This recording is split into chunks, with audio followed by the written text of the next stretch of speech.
Hi, another day, another surgery. So our case for today is breast augmentation for a male trans. No?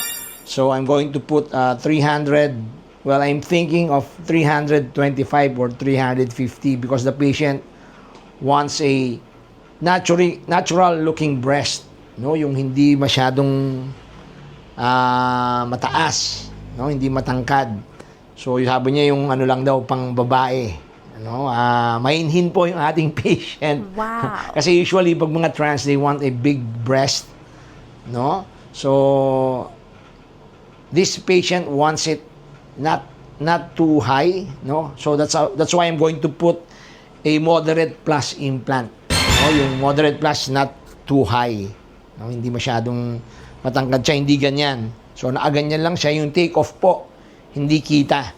And I'm going to place the implant under the muscle because the patient doesn't have the breast tissue even if she's taking yung hormones, no, estrogen. She's been taking for the past years na raw. Pero hindi nagkaroon ng breast tissue, breast budding. Wala po. Hindi nag-respond yung kanyang breast tissue to the hormone. So I'm going to put the implant under the muscle.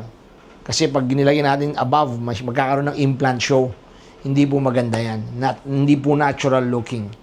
So that is our case for today. So our outfit for today is the color of our good mayor, Mayor Edwin Olivares. And siyempre po ang ating Congressman Eric Olivares. And ang barangay chairman of Barangay San Dionisio, Barangay Captain Eva Olivares. And siyempre po ang ating konsyal, Paulo Olivares.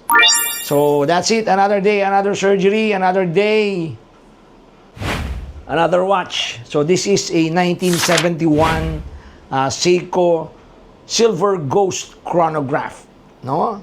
So napakaganda po ng kanyang patina, no? Yung lumang dial. So ang ganda pa rin ng kanyang oras, eksakto. So that's it. Another day, another surgery.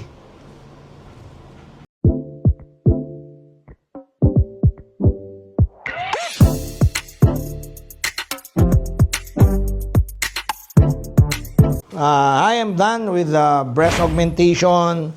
I placed 350 instead of 325. And I placed it under the muscle. So subpectoral, no? Kasi wala siyang breast tissue. And I placed it 350 kasi medyo malaki yung kanyang pocket. No? So tamang-tama lang. Moderate profile kasi ayaw ng patient ng fake looking. Ito po, hindi po kita yung kanyang implant. No? Wala pong implant show yan kasi moderate plus. So I will see her after a week. That's it. Another day, another surgery.